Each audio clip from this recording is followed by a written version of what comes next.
சென்னை காற்று கொஞ்சம் அடிக்குது, லைட்டாக தான், ரொம்பலாம் இல்லை, லைட்டாக அது நார்மலாக இப்போ அடிக்கிற மாதிரி தான். வெயில் இப்போ தான் லைட்டாக அப்படி கொஞ்சம் கருமேகம் வருது.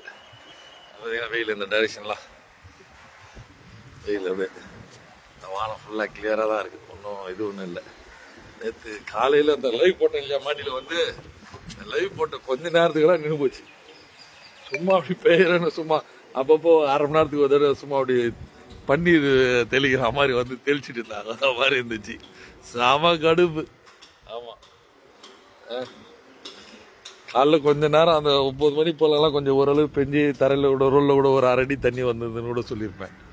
அதுக்கப்புறம் பார்த்தோன்னா சுத்தமாக நின்று போச்சு. இதெல்லாம் வேற எடுத்துகிட்டு வந்து போட்டோம். அந்த பாருங்க, அந்த என்ன சொல்லுவாங்க, மஸ்கிட்டோ நெட் இருக்கு இல்லையா, வீட்டு டோரில் இருக்குது, அது இந்த டைப். அது அப்படியே பூ கழட்டி மாட்டுற மாதிரி சரி வந்தீங்களா, இந்த மாதிரி டைப்பு. சரி சொல்லி இருக்கிறதெல்லாம் கழட்டி எடுத்துகிட்டு வந்து போட்டோம். மழை பெய்யும், மழையில் கழுவிடலாம் அப்படின்னு சொல்லிட்டு ஒரு 3 ஹாலில் வர்றது வந்து கொஞ்சம் ஏற்ற வீடு வேலை நடக்குது இல்லையா, டஸ்ட்டு நிறையா. பார்த்தா அது எடுத்துகிட்டு வந்து போட்ட நேரம் சுத்தமாக மழையே நின்று போச்சு. செம கடுப்பாயிடுச்சு. இப்போ நான் தான் இதெல்லாம் எடுத்து மோட்ரு போய் இது பண்ணி ப்ரெஷர் பண்ணி இது பண்ணோம், சோப்பெல்லாம் போட்டு கழுவணும். சென்னை மக்கள் டாக்டரு, கோயம்புத்தூர் டாக்டரு வேற சொல்லியிருந்தாங்க, தேன்மொழி ராஜேந்திரன் அவங்க சொல்லியிருந்தாங்க, சென்னை மக்கள் எல்லாம் சேஃபாக இருங்க அப்படின்னு சொல்லி. இங்கே வெயில் சுரில்னு அடிக்குது, புயல் வந்து ஏமாத்திச்சு. ஆனால் பரவாயில்ல, ஓரளவுக்கு சென்னையில் பெஞ்சிருக்கு போல இருக்கு. பட் எங்கள் ஐநாவரத்தில் சுத்தமாக ஒன்றுமே இல்லை, சாதாரண மழை மாதிரி கூட இல்லை, கடுப்பேத்திச்சு ரொம்ப. ஆமாம், இதான் சென்னை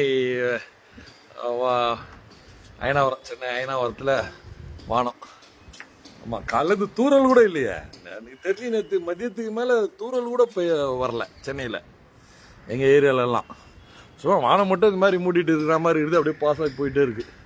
என்ன டைரெக்ஷனில் போகுது, வெஸ்ட்டு டு ஈஸ்ட் போகுது, இப்படி தானே வருதாம்மா, வெஸ்ட்லேருந்து இப்படி போகுது மேலே, இது வெஸ்ட்டு டு ஈஸ்ட் போயிட்டு இருக்குது, இது வெஸ்ட் டைரெக்ஷனு, இது பேக் சைடு போகுது.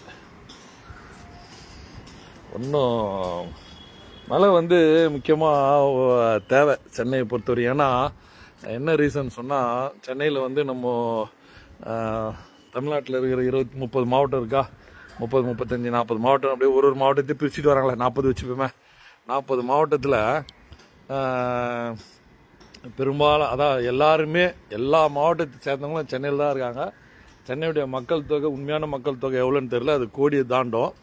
ஸோ வந்து தண்ணின்றது வந்து ஒரு அத்தியாவசியமான பொருள். ஒரு 5-6 வருஷம் முன்னாடி எனக்கு சரியாக ஞாபகம் இல்லை, எத்தனை வருஷம் மழை இருக்கும், அந்த மழை பிரச்சனை வந்து இவனுக்கு கல்யாணம் எப்போ ஆச்சு, நம்ம அண்ணா நகர் வீட்டில் நரேஷுப்பா, நரேஷுக்கு எப்போ கல்யாணம் ஆச்சு, டெனண்ட்டுங்க இருந்தாங்க, ஒரே டைமு 2 டெனண்ட்டு மேரேஜ் வச்சுட்டாங்க. தண்ணி வந்து அப்போ ரொம்ப பிரச்சனை. ஆமாம், லாரியில் வந்து அதுவும் தண்ணி கிடைக்கல. அப்புறம் எங்கள் வார்டு கவுன்சிலர், அதான் அவர் வீடு அங்கே தான் கோயிலுக்கு பின்னாடி இருக்குது, வாசன் சொல்லி, அதான் அவருடைய ஆஃபீஸ், திமுக கொடி பறகுது பார்த்தீங்களா ஆஃபீஸு. அப்புறம் அவரை போய் பார்த்து, ஆனால் இது மாதிரி வேணும்னு சொல்லி ப்ரெஷர் கொடுத்து, அப்புறம் நம்ம தம்பி கூட ஒருத்தர் நம்ம நட்பில் இருக்கார், அவர்கிட்டையும் லாரியில் வாங்கி, லாரியில் காசு கொடுத்தாலும் லாரியில் தண்ணி கிடைக்கல, அது மாதிரி ஒரு சூழ்நிலை. காசு கொடுத்து வாங்கி அந்த மேரேஜுக்காக சம்பில் போட்டு பக்கத்து அந்த நம்ம ஃப்ரெண்டுடைய சம்புலையும் லாரியிலேருந்து லோட் பண்ணி மேரேஜுக்கெல்லாம் யூஸ் பண்ணோம். தண்ணி வந்து அப்போ அவ்வளோ பிரச்சனையாக இருந்துச்சு. ஆமாம், லாரியில் வாங்குறது கொள்வது அப்படின்றது வந்து போரெல்லாம் ரொம்ப கீழே போயிடுச்சு. நிறைய பேர் எங்கள் தெருவே, இப்போ என்னுடைய போரெல்லாம் 90 ஃபீட் தான். ஆமாம், தண்ணி இது வரையும் வந்துட்டு இருக்குது. இப்போ நிறைய போர் வீட்டில் பார்த்தீங்கன்னா 200 அடியெல்லாம் எடுத்திருக்காங்க, 150-200 அடி. எங்கள் வீட்டு பின்னாடி கட்டின வீடெல்லாம் 200 அடி எடுத்திருக்காங்க. அது மாதிரி தண்ணி வந்து ரொம்ப, அந்த நிலத்தடி நீர் மட்டும் ரொம்ப குறைஞ்சி போயிடுச்சு. அதனால் தண்ணின்றது வந்து கட்டாய தேவை, அதுக்கு வந்து மழை பெஞ்சு தான் ஆகணும். அதனால என்னென்ன பிரச்சனை வருது அதெல்லாம் வேறு விஷயம்.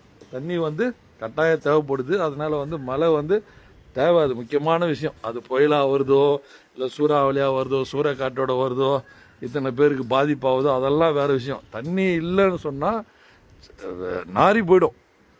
ஆமாம், அதில் வந்து மாற்று கருத்து. ஏன்னா எல்லா பக்கமும் எடுத்துட்டிங்களா, இப்போ இந்த ஏரியாவை நான் வீடியோவில் இப்போ காட்டுறேன் இல்லையா, வீடெல்லாம் காட்டுறேன் பார்த்தீங்களா, இதெல்லாம் பார்த்தீங்கன்னாலே முன்னாடியெல்லாம் ஒன்றுமே கிடையாது, ஜாலியாக இருக்கும். ஒரு சில வீடுங்க தான் இருக்கும், அப்படி ஹவுஸ் ஓனர்ஸ் மட்டும் இருப்பாங்க. இன்றைக்கெல்லாம் எடுத்துட்டிங்கன்னா இந்த தெருவிலேயே ஒரு 40 வீடு இருக்குன்னு சொன்னால் ஹவுஸ் ஓனர் மட்டும் இருக்கிற வீடு எங்கள் வீடு மட்டும்தான்.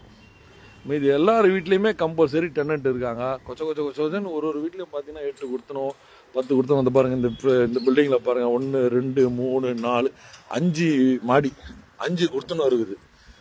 அது மாதிரி கொச்சன்னு ஆகிடுது. மக்கள் வந்து மற்ற மாவட்டத்துலேருந்து வந்து இங்கே வேலை வாய்ப்புகள் அது மாதிரி நிறைய விஷயங்களுக்கு சென்னையை நோக்கி படையெடுத்து வர்றதுனால தண்ணி இல்லாமல் வந்து இருக்க முடியாது. வெயில் அதெல்லாம் கூட நம்ம பழகிக்கலாம், எப்படி வேணாலும் இருந்துக்கலாம். தண்ணி இல்லாட்டி என்ன பண்ண முடியும்? தண்ணி வந்து கட்டாயம் அவசியமான தேவை.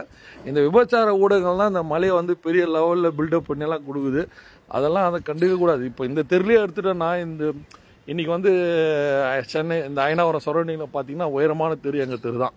நான் ஏற்கனவே நிறைய முறை சொல்லியிருக்கேன். மற்ற தெரு விட 1.5 அடி 2 அடி உயரமாக இருக்கும்.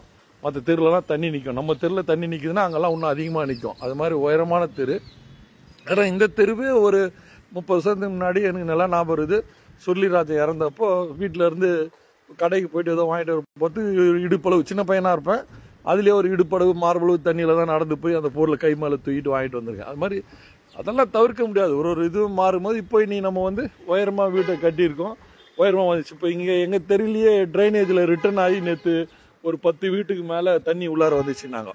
அவங்களாம் பார்த்தீங்கன்னா 40 வருஷத்துக்கு முன்னாடி கட்டினது. இப்போ நாங்கள் வந்து பழைய வீடு எடுத்துட்டோம்னா 52 வருஷம் சொன்னால் 40 வருஷத்தில் கட்டினது.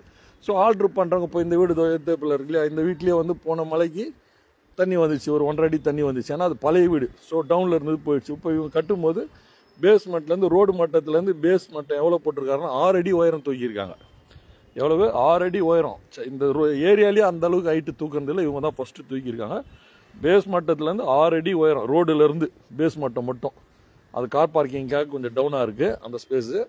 அதுக்கு மேலே பார்த்தோம்னா படிக்கட்டு ஏறி தான் ஃபஸ்ட் ஃப்ளோர் கிரவுண்ட் ஃப்ளோர் வீட்டுக்கே போக முடியும். 6 அடி உயரம் தூக்கியிருக்காங்க, என்னுடைய உயரம் தூக்கியிருக்காங்க. ஸோ அது தவிர்க்க முடியாது. மலையில் நிறைய பாதிப்புலாம் இருந்தாலும் தண்ணின்றது இல்லைன்னு சொன்னால் என்ன பண்ண முடியும்? ஒன்றும் சான்ஸே கிடையாது. அதனால் மழை வந்து கட்டாயம் வேணும். பாதிப்புகள் வரதான் செய்யும், அதை வந்து அனுபவிச்சு தான் ஆகணும். ஒவ்வொருத்தருக்கு ஒரு விதத்தில் வரும், அவ்வளோதான். இப்போ இந்த வீடெல்லாம் பார்த்தீங்கன்னா அதை பாருங்கள், ஃபுல்லாக தண்ணி பாருங்கள், ஃபுல்லாக எல்லாம் ட்ரைனேஜ். அதாவது மழை பெஞ்சு தண்ணி வரல, ட்ரைனேஜ் அடைப்பு, ட்ரைனேஜ் லாக் ஆகி, இதுதான் ட்ரைனேஜ் லாக் ஆகி ஃபுல்லாக தண்ணி. நேற்று ஃபுல்லாக வீட்டு பக்கத்தில் ஒரு 2 அடி தண்ணி நின்று இருந்தது. ஃபுல்லாக வீடு ஃபுல்லாக அந்த தோட்டம், பின்னாடி தோட்டம் எல்லாமே. வீட்டில் யாரும் கிடையாது, இடிக்க போகிறாங்க, இடிச்சு கட்ட போகிறாங்க. ஃபுல்லாக 2 அடி உயரத்துக்கு தண்ணி நின்று இருந்தது. அதனால் இதெல்லாம் தவிர்க்க முடியாது. ஆமாம், எந்தெந்த டவுனில் பழைய வீடு இப்போ இது பார்த்தீங்கன்னா 81 கன்ஸ்ட்ரக்ஷன் பண்ணாங்க. அந்த இதிலே இருக்கும் 1981. ஸோ அதனால தண்ணி வந்து அது மாதிரி நின்று தான் ஆகும், வேறு வழியே இல்லை. அதனால் மழை வந்து கட்டாயம் இன்றியமையாது. அது எந்த வழியில் வந்தாலும் மழையை நம்ம வந்து வரவேற்கணும். நாங்கள் எப்பவுமே வரவேற்க தான் செய்வோம். ஓகே, பாய். இப்போ இது கிளீனிங் வேலை இருக்குது, கிளீன் பண்ணுற வேலை செய்வோம். சண்டே அதுவுமா மழை ஏமாத்திடுச்சு சாமி எங்களை. அடிக்கிற மலையில் நல்லா இதுவாகிடுன்னு பார்த்தோம் போல. அப்படியே இது பாருங்க, ஃபுல்லாக டஸ்ட்டு. இந்த ஒர்க்கு நடக்குது இல்லையா வீடு ஏற்றப்பில், அதனால் ஃபுல்லாக டஸ்ட் ஆகிடுச்சு. ஓரளவுக்கு இது ஓரளவுக்கு கொஞ்சம் இதுவாக இருக்குது. இதெல்லாம் ரொம்ப இதுவாக இருக்குது. ஃபுல்லாக எல்லாம் வாஷ் பண்ணணும். ஓகே, அந்த வேலையை செய்வோம். பாய்.